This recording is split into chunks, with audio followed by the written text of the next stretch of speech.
હોળીનો સુંદર પાવન તહેવાર આવી રહ્યો છે, તો ભક્તો આપણે આજે તેના વિશે વાત કરીએ, તો ધ્યાનથી તમે વિડીયો સાંભળજો. આ તહેવારનો પ્રથમ દિવસ હોળી અને બીજો દિવસ ધૂળેટી તરીકે ઓળખવામાં આવે છે. હોળી ફાગણ માસની પૂનમના દિવસે મનાવવામાં આવે છે. આ દિવસે સાંજે ગામના પાદર અને મુખ્ય ચોક જેવા સ્થાન પર છાણા, લાકડા, હોળી ખડકવામાં આવે છે. ત્યારબાદ બધા લોકો ત્યાં વાતે ગાતે ઢોલ, શરણાઈ જેવા વાજિંત્રો વગાડતા એકઠા થાય છે અને હોળી પ્રગટાવવામાં આવે છે. લોકો તેની પ્રદક્ષિણા કરે છે તેમજ શ્રીફળ વગેરે પવિત્ર મનાતી વસ્તુઓથી તેમનું પૂજન કરે છે.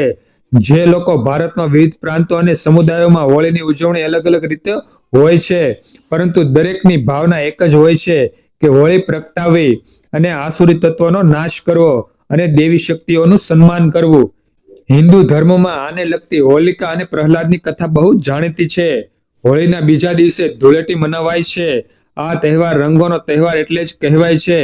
આ દિવસે સવારથી સૌ કોઈ નાના મોટા એકબીજા પર અબીલ, ગુલાલ તેમજ કેસોડાના રંગો છાંટી પોતાનો ઉત્સાહ, આનંદ વ્યક્ત કરે છે. જો કે હવેના સમયમાં ક્યાંક ક્યાંક રાસાયણિક રંગોનો ઉપયોગ કરવામાં આવે છે, એટલે કે કેમિકલ વાળા રંગોનો ઉપયોગ કરે છે. તેને આપણે ટાળવો જોઈએ. હોળી સાથે પૌરાણિક કથાઓ સંકળાયેલી છે. વૈષ્ણવ માન્યતા અનુસાર હિરણ્યકશ્યપ એ દાનવોનો રાજા હતો અને તેમણે બ્રહ્માજીનું વરદાન હતું કે દિવસે કે રાત્રે, ઘરની અંદર કે બહાર, ભૂમિ પર કે આકાશમાં, માનવ દ્વારા કે પ્રાણી દ્વારા, અસ્ત્ર કે શસ્ત્ર દ્વારા કોઈ પણથી તેનું મૃત્યુ થઈ શકે નહીં. આ વરદાનને કારણે તે લગભગ અમર બની ગયો કે તેને મારવો કે લગભગ અસંભવ થઈ ગયું હતું.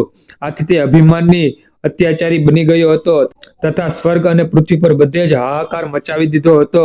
તેમણે ઈશ્વરને પૂજવાનું પણ બંધ કરાવ્યું અને પોતાની પૂજા કરાવવાનું શરૂ કર્યું હતું. આ દરમિયાન હિરણ્યકશ્યપનો પોતાનો દીકરો જ પ્રહલાદ ભગવાન વિષ્ણુનો પરમ ભક્ત નીકળ્યો.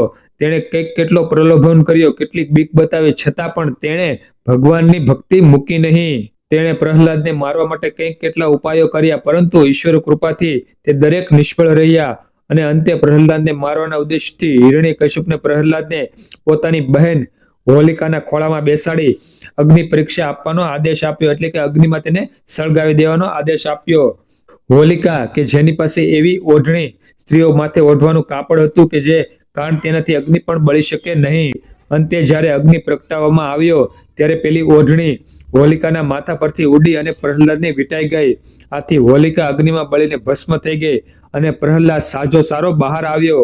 આમ હોલિકાનું દહન થયું, એટલે હોળી ઉત્સવનું કારણ બની. પછીથી ભગવાન વિષ્ણુ દ્વારા હિરણ્યકશ્યપના વધથી કથા આવે છે, જેમાં વિષ્ણુ ઋષિ અવતાર ધારણ કરી, જેમાં ભગવાનનું અડધું શરીર મનુષ્યનું અને અડધું સિંહનું છે, અને બરાબર સંધ્યા સમયે ઘરના ઉંબરા વચ્ચે પોતાના ખોળામાં પાડીને પોતાના નખ દ્વારા ચીરી નાખી હિરણ્યકશ્યપનો વધ કર્યો.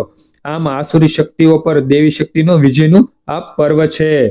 આ ઉપરાંત અન્ય કથાઓ પણ પ્રચલિત છે, જેમાં રાધા અને કૃષ્ણના દિવ્ય પ્રેમની કથા તથા શિવ દ્વારા કામદહનની કથા પણ છે.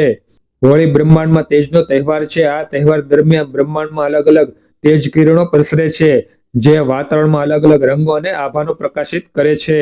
ગુજરાત અને ખાસ કરીને સૌરાષ્ટ્રમાં હોળીને હુતાશની પણ ઓળખવામાં આવે છે. હોળીના બીજા દિવસે ધૂળેટીનો પડવો કહેવાય છે.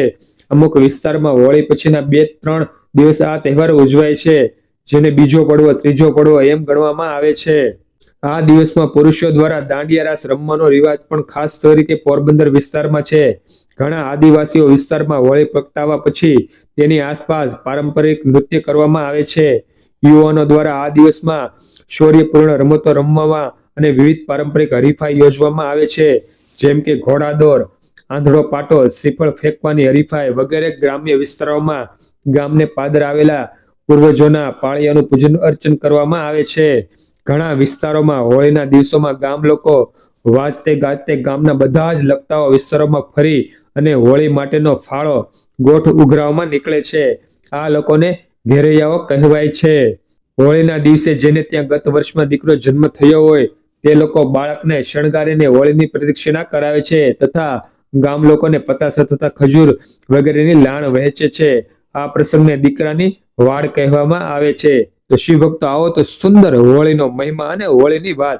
સુંદર આ વાત જો તમને ગમી હોય તો વિડીયોમાં લાઈક આપજો, કોમેન્ટમાં જય સનાતન ધર્મ લખજો, હર હર મહાદેવ લખજો, ઓમ વિષ્ણવે નમઃ લખજો.